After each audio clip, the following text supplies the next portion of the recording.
Hello friends. मैं हूं CA Dinesh और स्वागत है आपका मेरे चैनल पर। कल हमने एक टॉपिक शुरू किया जिसमें जो लोग नहीं जानते स्टॉक मार्केट के बारे में कुछ भी उनके बारे में एक सीरीज शुरू की, स्टॉक मार्केट फॉर बिगिनर्स। आज उसी सीरीज को आगे बढ़ाते हुए मैं आज का वीडियो लेके आया हूं जिसमें मैं बताऊंगा कि जो चीज़ें आपको ध्यान में रखनी चाहिए, things to keep in mind while investing और ट्रेडिंग। दूसरी जो बात आपको ध्यान में रखनी है वो ये कि कोई भी शेयर आपने अगर खरीदना है तो उसे आप इमोशनली या जस्ट बाय आप गट्स बोल रही हैं कि यार ये शेयर खरीदना चाहिए, या आपको ये शेयर कंपनी पसंद है तभी ये शेयर खरीदना चाहिए, नहीं, ऐसा कभी भी नहीं करना। अगर आपको कोई शेयर खरीदना है तो आपको पहले उसके बारे में थोड़ा रिसर्च करनी है, थोड़ा नॉलेज गैदर करनी है उसके बारे में, क्या कंपनी अच्छी अर्निंग कर रही है, कंपनी की सेल्स कैसी है, कंपनी की मैनेजमेंट कैसी है। ये सब देखने के बाद तभी आपको डिसीजन लेना है कि आप ये शेयर खरीदे। जस्ट आपके मन में ये आ गया कि यार ये कंपनी लेनी है, या आपको कोई अगर टिप्स मिलते हैं, जैसे कोई व्हाट्सएप पे कोई टिप्स आ गया, किसी फ्रेंड ने बोल दिया कि यार ये कंपनी ले लो, नहीं, ऐसा कभी नहीं करना। बिफोर बाइंग एनी शेयर और स्टॉक, डू योर रिसर्च। आपको पूरी रिसर्च करनी है, पूरा उसका एनालिसिस करना है, तभी आप कोई शेयर खरीदेंगे, वरना नहीं। अगली बात जो आपको ध्यान में रखनी है वो ये कि टारगेट बना के चलें।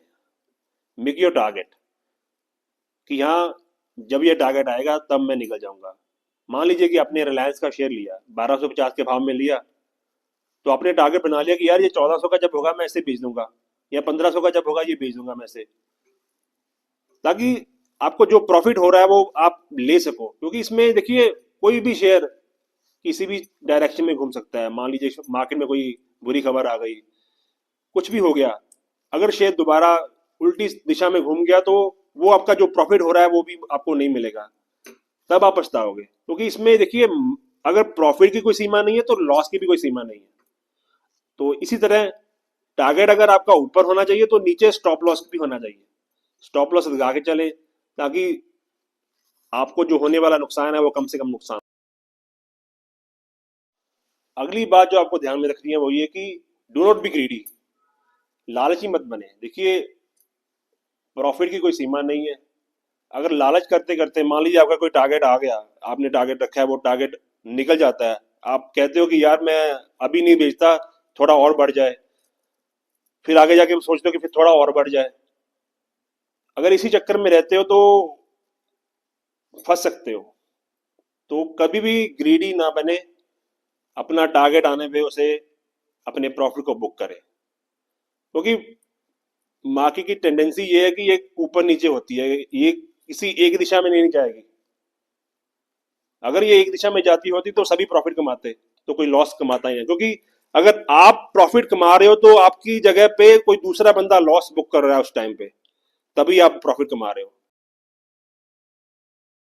अगली बात जो आपको ध्यान में रखनी है वो ये कि जो अपनी सेविंग्स आपने बचा के रखी है किसी कोई पर्पज के लिए, किसी विशेष पर्पज के लिए आपने अपनी सेविंग्स करके रखी हैं, उन सेविंग्स का प्रयोग इन्वेस्टमेंट के लिए कभी ना करें। मान लीजिए आपने कोई पैसे बचा के रखे हैं, अपनी बेटी की शादी के लिए बचा के रखे हैं, या अपने बच्चे की एजुकेशन के लिए बचा के रखे हैं, उन पैसों का प्रयोग कभी भी आप इन्वेस्टमेंट में ना करें। क्योंकि मार्केट का कुछ नहीं पता, ये अनसर्टेन है, ये ऊपर भी जा सकती है और नीचे भी जा सकती है। मान लीजिए आपने सेविंग के पैसे निकाल के स्टॉक मार्केट में लगा दिए और पड़ोसी देश में युद्ध छिड़ गया, या किसी भी कोई भी इंटरनेशनल हैपनिंग हो गई, या मार्केट में मंदी आ गई, कोई भी बुरी खबर आ गई, अगर उस टाइम पे आपके पैसे फंस गए तो आप उनका प्रयोग कभी नहीं कर पाओगे जब तक कि मार्केट रिकवर नहीं करती।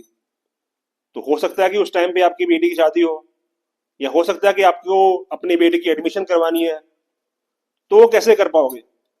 तो इस टाइम पे आप फंस जाओगे, you will be in trouble.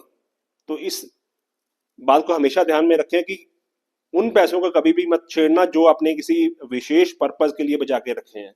Stock market में वही पैसे लगाएं जो आपको नहीं चाहिए। अगली बात जो आपको ध्यान में रखनी है वो ये कि स्टॉक मार्केट में इन्वेस्टमेंट करने के लिए कभी भी पैसा उधार न लें। उधार लेके अगर आप इन्वेस्टमेंट करोगे तो आप फंस सकते हो। बिकॉज मैं बार बार कह रहा हूं कि देखो, stock market is a very uncertain place. आप रिस्क ना लें। देखिए, वही पैसा मार्केट में लगाएं जिसकी आपको जरूरत नहीं है। अपनी एक स्ट्रेटजी बनाएं, अपना पोर्टफोलियो डाइवर्स रखें।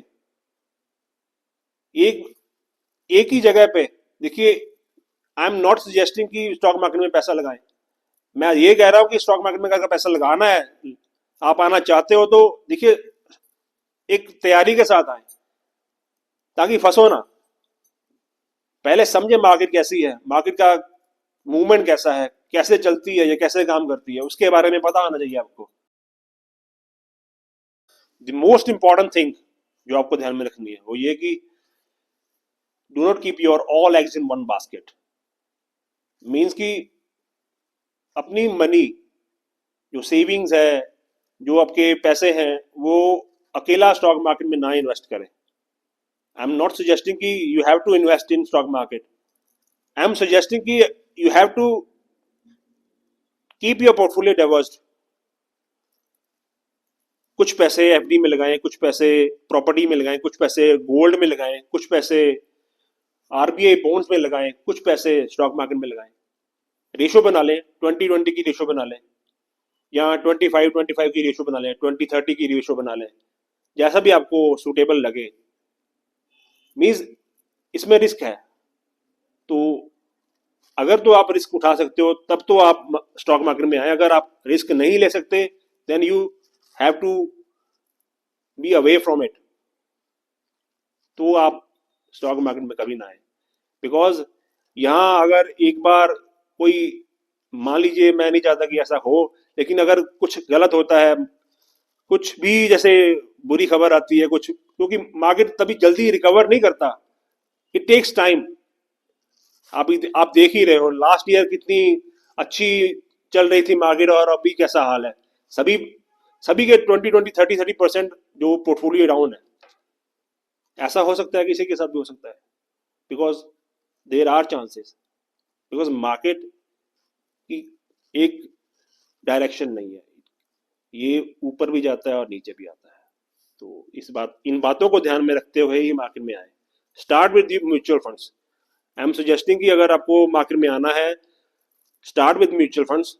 सिप बना लें, 1000 की सिप बनाएं, 2000 की सिप बनाएं, या 5000 की सिप बनाएं, जैसे भी आपकी पॉकेट अलाउ करती है वैसी सिप बनाकर आप लॉन्ग टर्म का टारगेट बनाएं।